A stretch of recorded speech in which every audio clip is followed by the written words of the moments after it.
Bonjour à toutes et à tous, je suis Mathieu et vous êtes bien sur le répondeur des Human Coders.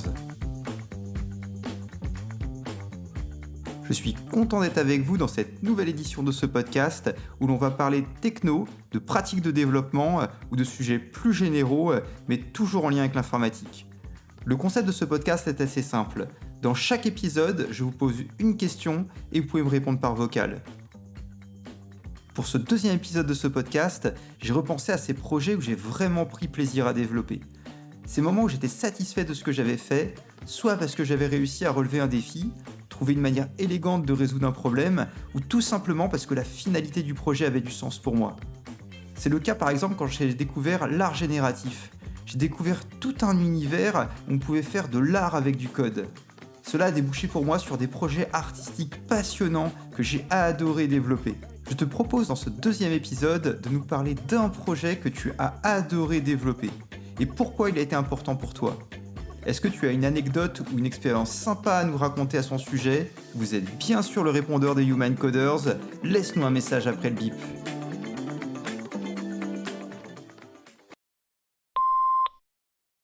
Salut Matt, c'est Vincent Daubry, je suis CTO de Corpo Games. On est une startup qui propose une plateforme B2B de team building en ligne pour leurs salariés.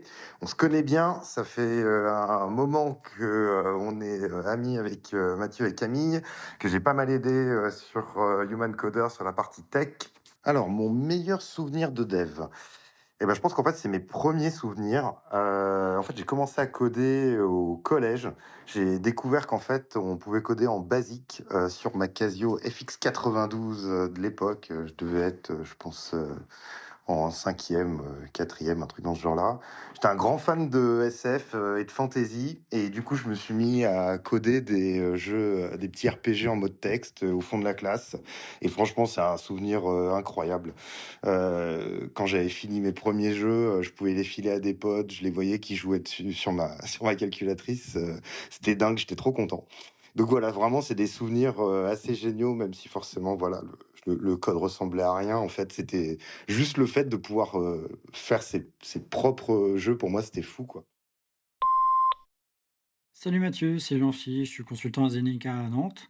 Pour répondre à ta question sur ce que j'ai préféré développer, eh bien, je vais vous parler d'un projet perso qui permet de gérer un arbre généalogique. En fait, dans ma famille, du côté de mon père, on est assez nombreux. J'ai des tantes qui étaient intéressées pour faire un arbre généalogique, trouver nos aïeuls et avoir une trace de tout ça. Et en sortant de l'école, en essayant de les aider pour avoir un outil qui marchait le mieux, on s'est rendu compte qu'après plusieurs tests, il y avait pas mal de features qui manquaient au logiciel dispo à ce moment-là. Et en tant que dev, je me suis posé tout simplement la question, bah, pourquoi je le ferais pas moi-même? Euh, je sais pas si tu t'es déjà dit ça, Mathieu, comme réflexion. Ça va peut-être te faire sourire d'ailleurs en entendant ça, mais ouais, je me suis posé ça et sans spoiler, en fait, je me suis rendu compte que bah oui, c'était pas un simple test, un simple projet. J'ai passé pas mal de temps dessus et c'est pour ça que je t'en parle. C'est un projet que j'ai initié il y a plus de 10 ans, sur lequel, en fait, j'essayais de faire, pas mal de choses, hein, toutes les technos du moment. Je m'amusais avec sur ce projet-là, du coup, toujours pour avoir un arbre à jour et modifiable, customisable et administrable, directement par des composants. Donc là-dessus, j'ai pu m'amuser avec du jQuery, faire de l'Angular, du Vue. Après, côté front, je me suis vraiment arrêté au Vue, élément que je préfère faire. Côté back, après, c'est pareil, j'ai tenté plein de choses. J'ai tenté au début de faire du Node, de faire du Go, de faire du Kotlin et puis après je suis revenu un peu à mon classique, qui est le Java avec, pas mal de trucs côté Quarkus et ce qui est marrant avec ce projet, c'est aussi côté infra, je me suis amusé, c'est-à-dire qu'au début c'était du simplement des conteneurs Docker. Après je me suis amusé à faire du Docker, Compose. Après je me suis dit: «Tiens, ce serait marrant de faire, du Kubernetes» et comme j'avais des Raspberry chez moi qui servaient pas, je me suis dit: «Bah tiens, je vais installer, tout ça sur, le Raspberry» et après même, je m'amusais à même un cluster cube sur mon Raspberry. Bref, j'ai quand même tenté pas mal de choses et au bout d'un moment, je me suis dit: «Bon, qu'il était peut-être temps d'arrêter un peu, tous ces tests et d'essayer de le rendre vraiment utilisable et dispo au restant de ma famille qui, eux, ne sont pas du tout tech». Donc après, là, j'ai commencé à m'investir, dans tout ce qui était, côté cloud, notamment avec côté GCP. Donc là, l'idée, c'était d'améliorer l'outil pour qu'il consomme le moins. Je me rappelle, j'avais pris les 300 qui étaient offerts par Google pour faire des tests et ben, je les cramais très rapidement. Donc après je me suis dit: «Bah, tiens, je vais plutôt faire du serverless» et cetera. Donc même si j'ai tenté des choses, j'ai appris énormément avec ce projet perso, que j'ai pas mis open source parce que c'est du projet, voilà, perso. Je sais que certains me l'avaient demandé, mais c'est pas prêt. Enfin, clairement, les bonnes pratiques sont pas dedans, mais je pense comme beaucoup de projets perso. Mais en tout cas, actuellement, voilà, j'ai plus de 300 personnes dans l'arbre généalogique. Il m'en reste encore une grosse centaine à rajouter, que ma tante arrive encore à trouver, des aïeuls. Donc c'est intéressant aussi de voir qu'on arrive, dans les années au-dessus des années 1800, donc c'est vraiment marrant. Et à partir de là, l'outil, il convient parce que tous les jours, il regarde, heu, l'anniversaire de chaque personne et on voit un petit mail aux personnes qui sont intéressées. Donc comme ça, on a un lien aussi, qui est intéressant. Donc voilà, donc c'est un peu le projet, que j'ai depuis, de nombreuses années, qu'à mon avis, j'aurai encore, pendant de longues années, voire encore des dizaines d'années. Et en tout cas, c'est le projet qui m'éclate, donc voilà, un jour, je te présenterai si ça t'intéresse. À plus tard, salut! Nos projets nous captivent jusqu'au bout. Entre les lignes de code, on se perd. Mais c'est ce jazz qui vibre dans l'air. Mais c'est ce jazz qui vibre dans l'air. Et salut Matt, c'est Patrice Maldi, freelance Node.js et également formateur chez Human Coders. Je voulais te contacter pour te parler d'un projet sur lequel moi j'avais pris plaisir à développer. Ce projet, il se basait du côté de Nancy et je travaillais pour une société à ce moment-là qui faisait ce qu'on appelle du marketing prédictible. Donc ce marketing prédictible, on avait un client qu'on gérait qui était en fait un regroupement de parapharmacies et on a dû leur développer une solution de fidélité afin de pouvoir gérer toute la clientèle de ces parapharmacies. Alors, ce qui a été cool à développer durant ce projet, c'est que on est parti vraiment d'une solution from scratch. Il y avait strictement rien en place et on a dû penser à tout le développement et également à toute cette architecture. Donc nous, à ce moment-là, on avait des connaissances Vue.js dans notre environnement. On est parti sur une solution front sur du Vue.js et également sur de l'API directement avec Node.js et Express. Cette solution a été développée en un peu moins d'un an et durant cette année de développement, on est passé par plusieurs phases complètes de projet. On a pu mettre en place un ensemble de microservices, puisque ce projet sur Node.js a été développé complètement en microservices. On n'en avait pas spécialement beaucoup, mais suffisamment pour qu'on puisse complètement s'approprier le projet et prendre plaisir à développer des fonctionnalités. On avait des microservices variés. On avait des microservices qui nous permettaient de gérer toute la partie engin de la fidélité et également toute la partie calcul de points et récompense de cette fidélité. Donc il a fallu pour ça qu'on apprenne un petit peu le métier qu'on ne connaissait pas à ce moment-là. Qu'est-ce qu'un client? Qu'est-ce que réellement la notion de fidélité pour de la parapharmacie? Et surtout les règles de gestion au niveau de cette fidélité. Ce qui a été cool également durant ce projet, c'est que on était une petite équipe. Au final, on était 4 gros développeurs, 2 consacrés au back-end et 2 consacrés au front-end. Donc, l'avantage de travailler dans une petite équipe comme ça, c'est qu'on a pu être un petit peu touche à tout au niveau de cette équipe. De plus, on a pu tester un petit peu plus la notion de déploiement au sens strict du terme, puisqu'on a pu monter directement nos environnements dockerisés. Donc du coup, ça a été très intéressant, et au final, ce projet est un des projets qui m'a le plus marqué d'un point de vue de développement, au point où je me demande encore actuellement quelques retours sur ce projet, savoir s'il s'est bien passé et si le client ou les clients sont toujours autant intéressés. Donc voilà pour moi ce qui a été complètement extraordinaire à vivre dans cette aventure. Salut Matt, c'est, Camille, ton associé. Hem, Moi, j'aimerais parler d'art génératif. On a découvert ça à peu près en même temps, il y a 3 ans. C'est devenu une énorme passion et ouais, c'était vraiment un coup de cœur quand j'ai découvert, l'art génératif, plus largement l'art fait par du code. J'étais toujours très, je me sentais, un peu à l'écart des arts visuels, ça me parlait pas. J'étais jamais quelqu'un qui prenait énormément de plaisir dans les musées et heu et je sais pas, je trouve que le fait d'avoir vu de l'art qui était fait par des maths ou par du code, bah, ça me parlait parce que je comprenais un peu comment ça avait été fait. J'avais beaucoup plus facilement une idée de à quel point c'était difficile ou à quel point c'était malin.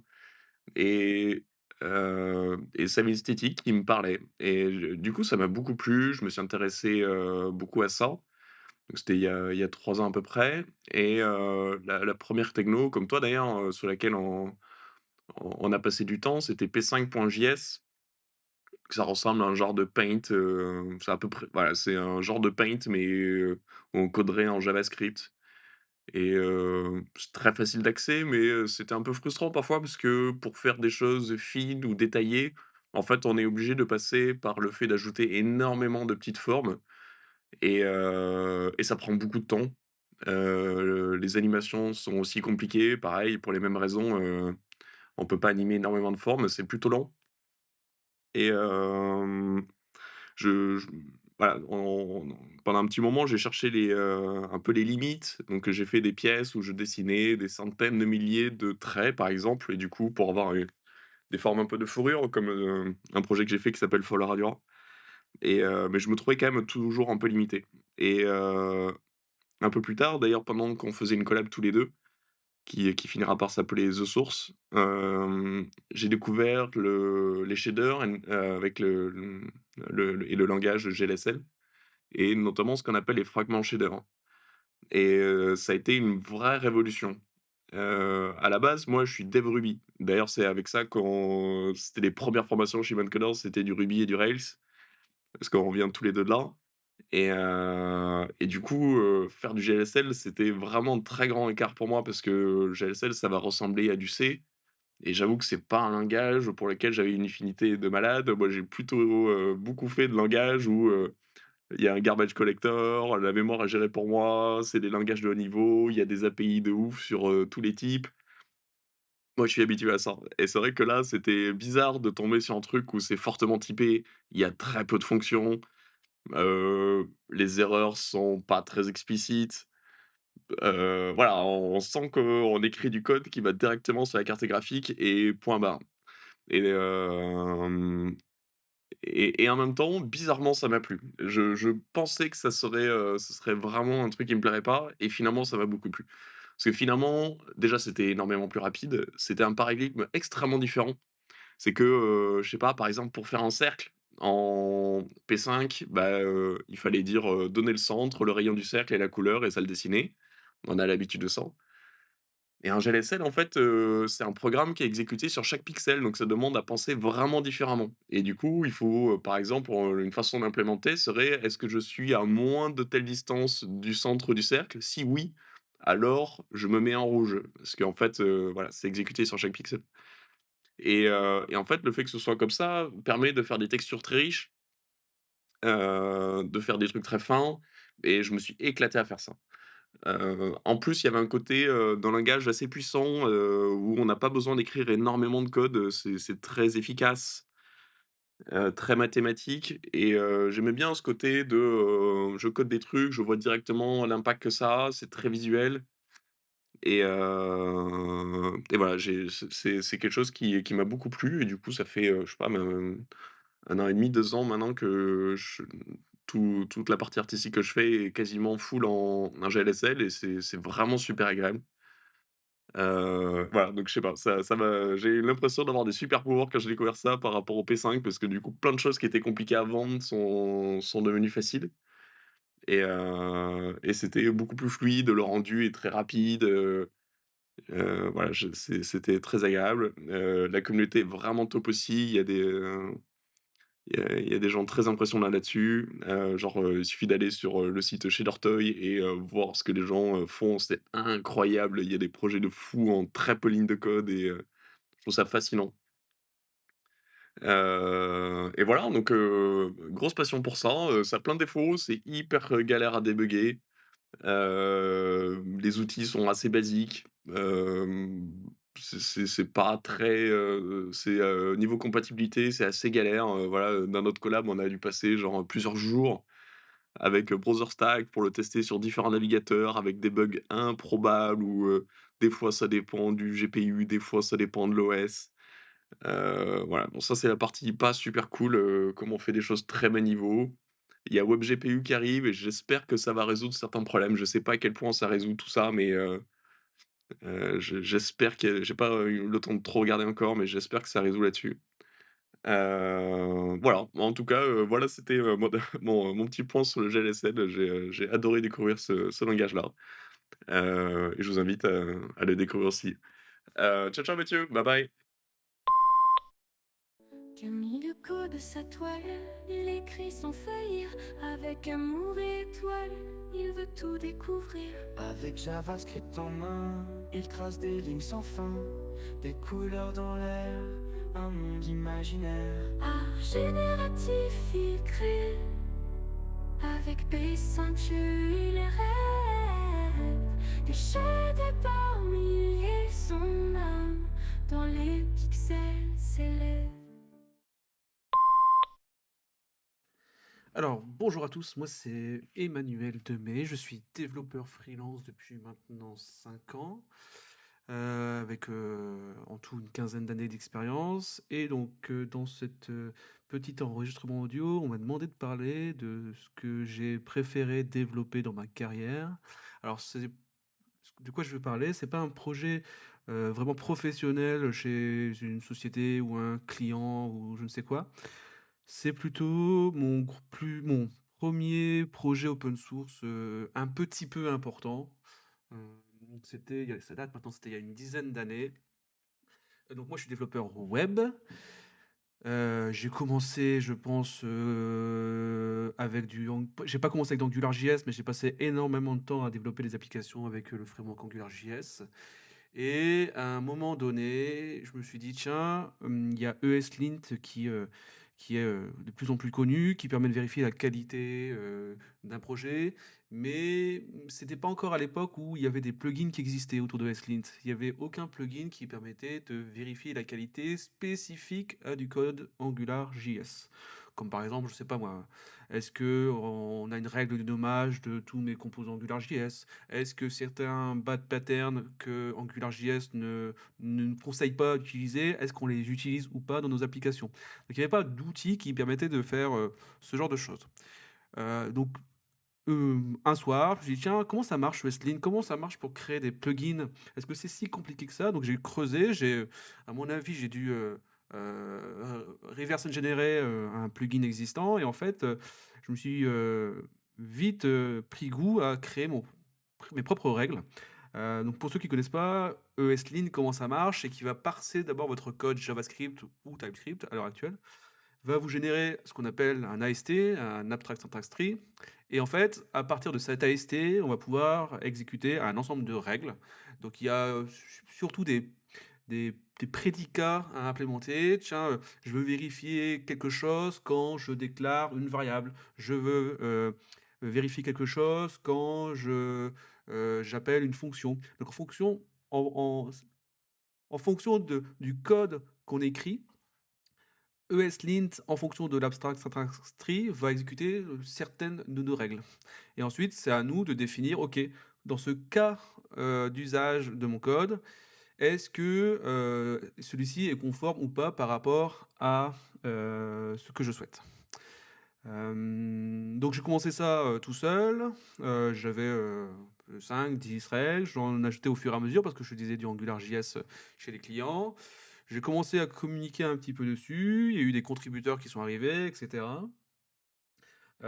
C'était aussi à l'époque où j'ai mis en place pour la première fois vraiment une approche TDD, Test Driven Development, parce que comme j'avais des retours d'erreurs de la communauté, je m'étais forcé à écrire d'abord le test unitaire pour reproduire le problème que la personne m'avait remonté, pour ensuite le résoudre.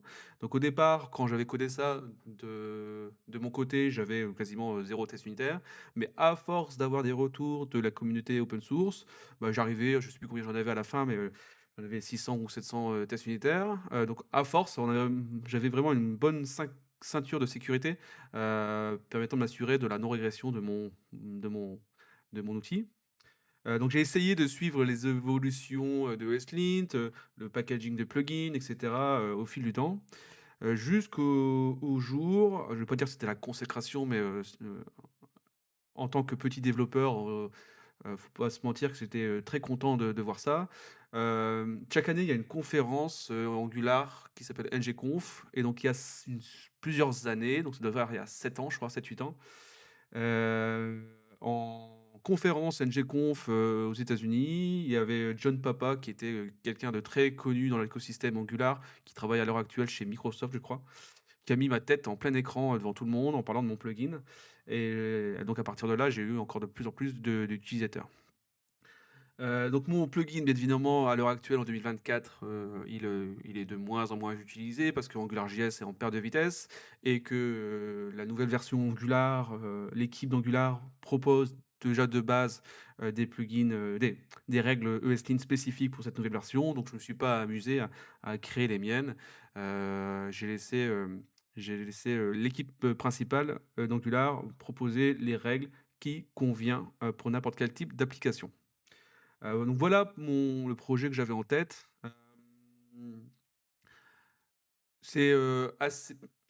Quand on commence à avoir un projet open source, alors c'était pas non plus un projet open source mondialement connu, mais quand on a de plus en plus de demandes de la communauté, bah, il faut essayer de répondre rapidement, essayer d'être à l'écoute des demandes, essayer d'être à l'écoute des demandes d'évolution, essayer de remercier en tout cas les personnes qui ont contribué, parce que j'ai eu des pull requests également de contributeurs. Je n'hésitais, comme c'était pas mon métier, j'ai pas hésité à donner les droits à d'autres personnes sur mon repository pour qu'ils puissent eux-mêmes valider ou pas les demandes de contribution d'autres personnes, etc.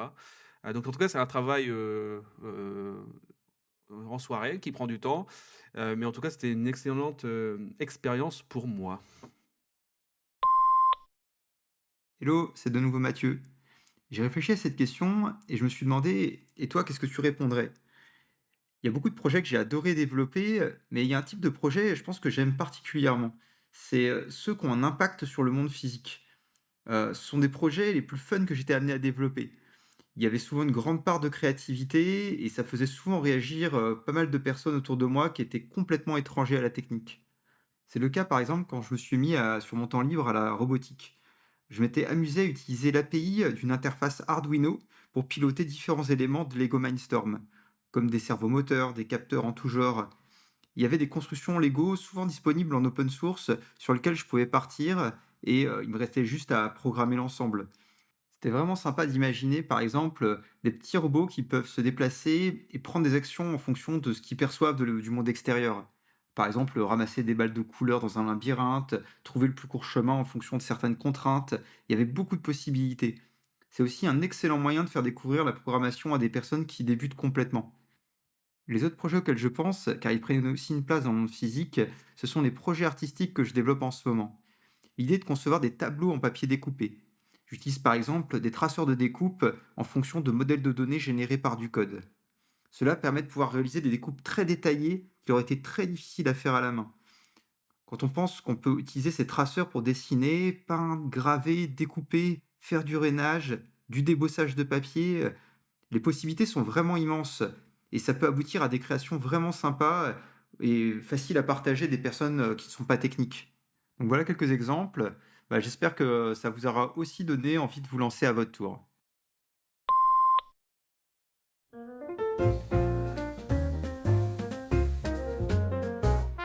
Mathieu rêve et crée avec Lego en main des robots magiques dans son petit coin. Arduino clignote, la lumière éclatante, technologie et art, une dans ses patentes. Avec des ciseaux, il découpe le papier, des œuvres délicates, un artiste sans pitié. Chaque projet naît d'une étincelle ingénieuse, Mathieu bâtisseur d'une main précieuse. Salut Mathieu, c'est Loïc Nuchel. Je suis un réalisateur des Matox Paris et je trouve ça hyper cool que tu lances ton podcast et le format qu'il a. De mon côté, je viens de passer 3 ans chez Doctolib et aujourd'hui je me lance en tant qu'entrepreneur je lance un SaaS qui permet de faciliter l'exploration des bases de données et ça s'appelle Azimut. Alors là où moi je suis tombé amoureux de la programmation et de nouveaux concepts, c'est surtout sur la partie programmation fonctionnelle, typage statique. Pour moi, c'est ce qui permet vraiment qui m'aide vraiment à créer du code avec le moins de bugs possible, que je comprends le plus facilement possible et qui me permet d'avoir du code maintenable. Pourquoi tout ça? Tout simplement parce que avec la programmation fonctionnelle et le fait qu'il n'y ait pas d'effet de bord, en fait, on est garanti que ce qu'on regarde dans notre fonction, on sait ce qui va se passer, on n'a pas besoin de énormément de contexte autour qui va tout le temps grossir au fur et à mesure de la vie de l'application. Et le typage statique, ça permet de voir d'un premier coup d'œil, directement dans le code, exactement ce qu'on va avoir comme données en entrée et d'être garanti de ça, plutôt que de regarder des exemples dans les tests ou alors d'exécuter le code et de voir, mais sans être garanti que ce sera 100% du temps exactement ça qu'on aura. On peut avoir des chemins d'exécution qui donnent autre chose. Donc moi, je suis hyper content de ce combo et honnêtement, je le recommande à tout le monde. Programmation fonctionnelle plus typage statique. Alors, en vrai, il y a une petite marche à monter. Moi, je m'y suis repris à 3 fois pour m'y mettre. Et à l'époque, c'était sur du Scala. Mais une fois qu'on a réussi à comprendre les concepts et à changer un petit peu ces manières de faire, du coup, on l'a pour toute la vie. Donc, honnêtement, je le conseille vraiment à tout le monde.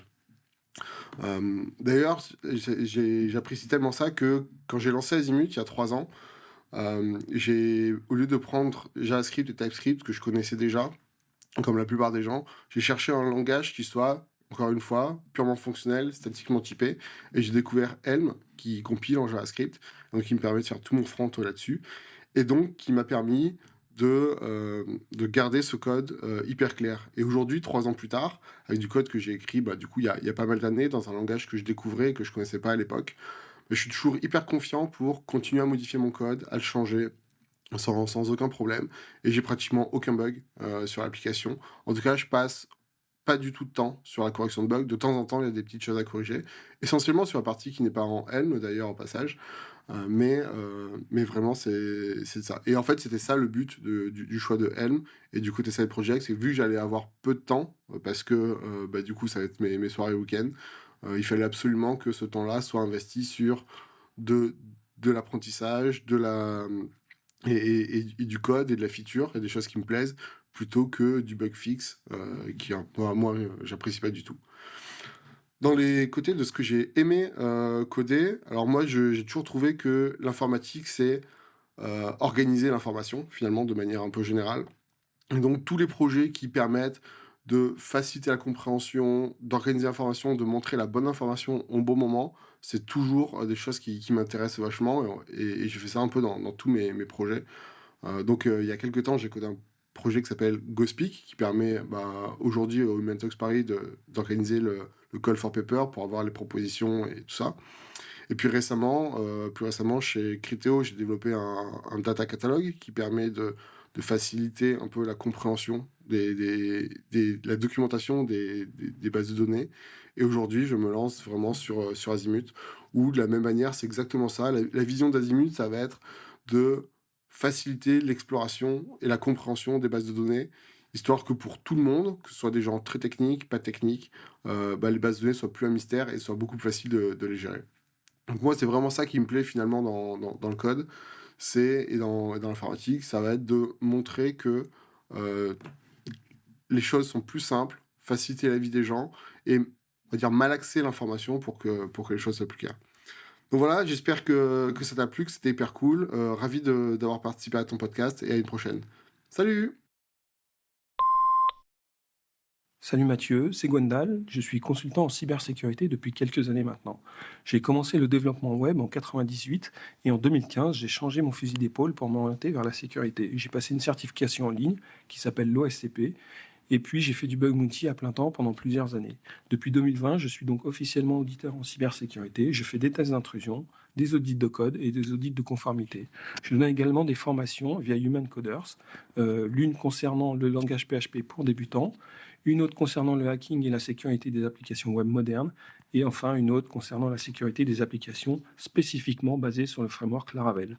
J'ai également développé pas mal de projets perso et beaucoup d'outils liés à la sécurité, en PHP, en Python, en Bash et en Go. Ce que j'ai adoré coder, c'était lors du premier confinement en 2020. J'ai travaillé pendant 3 mois sur un outil en Python qui permet de déceler une faille de sécurité qui s'appelle Subdomain Takeover. Alors un Subdomain Takeover, qu'est-ce que c'est? Eh bien, c'est assez peu connu des entreprises, même des entreprises spécialisées dans la cybersécurité, mais qui est extrêmement convoité en bug bounty. L'idée, c'est de prendre le contrôle d'un sous-domaine d'un domaine cible configuré par une entreprise et d'y servir le contenu de son choix. En général, ça provient d'un problème de configuration DNS, comme un CNAME oublié et non supprimé qui pointerait dans le vide. C'est une faille assez critique donc, puisque l'attaquant va pouvoir servir le contenu de son choix sur le sous-domaine contrôlé, faire du phishing, il pourra également réaliser des XSS, potentiellement lire les cookies configurés sur d'autres sous-domaines du même domaine et d'autres choses encore. Une faille très critique mais malheureusement sous-estimée ou incomprise par les entreprises et beaucoup d'auditeurs en cybersécurité. Alors le programme que j'ai écrit se déroule en plusieurs étapes. Étape 1, tout d'abord, essayer de découvrir un maximum de sous-domaines du domaine cible. Il y a plusieurs méthodes différentes pour découvrir des sous-domaines. On peut citer notamment le brute force, la recherche sur divers moteurs d'indexation, on peut étudier les certificats SSL, on peut étudier aussi l'historique DNS via des services comme SecurityTrail ou DNS History. Il y a vraiment beaucoup de méthodes différentes. Ainsi, on va obtenir plusieurs milliers, voire des millions de sous-domaines potentiels. Il m'est arrivé d'avoir des fichiers de 40 ou 60 gigas, par exemple. Étape 2, eh bien, il va falloir résoudre tous ces sous-domaines. Pour cela, on va utiliser des outils du style MassDNS ou PureDNS qui sont étudiés pour réaliser de la résolution DNS de masse de manière extrêmement rapide et efficace. Étape 3, il va falloir étudier le résultat de la résolution DNS. Est-ce qu'il s'agit d'un CNAME? Si oui, est-ce qu'il pointe vers un domaine disponible à l'achat? Est-ce qu'il pointe vers un service tiers? Est-ce que ce service est configuré et fonctionne ou pas? L'idée, évidemment, c'est d'automatiser tout ça le plus possible. Donc, au fil du temps, on va se créer un fichier qui contiendra une liste d'empreintes correspondant au message d'erreur qu'on aura recensé, ce qui nous permettra d'éviter les checks manuels. Au fil du temps, j'ai pas mal rentabilisé mon outil puisque j'ai trouvé de nombreux subdomain takeover. Pas toujours récompensé malheureusement, mais c'est le jeu du bug bounty. J'ai trouvé ce type de faille dans tout type de secteur d'activité, beaucoup de banques, des assurances, des compagnies aériennes ou des chaînes de télévision. Alors je peux te raconter une anecdote. Quelques mois après avoir finalisé mon programme, en faisant des tests, j'ai découvert un subdomain takeover chez EDF. C'était probablement une erreur due à un manque de communication en interne, je pense. Un admin avait configuré des sous-domaines pour pointer vers un autre domaine en .com. Et un autre admin avait acheté ce nom de domaine cible, mais en .fr. Le .com étant toujours disponible à l'achat, je l'ai acheté pour 12 € si ma mémoire est bonne, et je l'ai configuré sur mon serveur privé. Au bout de quelques jours, je m'aperçois que mon serveur a du mal à répondre tellement il y avait de trafic. Au final, j'ai recensé plus de 450 autres domaines et sous-domaines qui étaient redirigés vers mon serveur à cause de cette simple erreur. Donc là, on était sur quelque chose d'extrêmement critique, évidemment, puisque n'importe qui aurait pu acheter ce domaine en .com pour presque rien et faire du phishing à très grande échelle, configurer des services des paiements ou diffuser des fausses informations sur l'entreprise, par exemple. Tu pourras avoir plus d'informations sur mon site 10degrés.net. J'avais écrit un article là-dessus à l'époque. Évidemment, j'ai prévenu EDF qui a corrigé le problème en quelques jours et tout est rentré dans l'ordre. Je te remercie Mathieu et bonne journée. Sous-domaine fantôme, disséminé dans l'ombre. Voilà le néant, plus de secrets dans la ronde.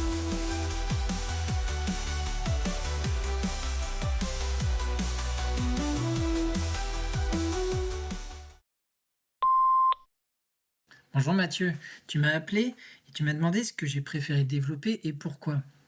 Alors j'ai pensé à un petit logiciel que j'ai développé il y a quelques années pour m'aider dans mon quotidien de testeur.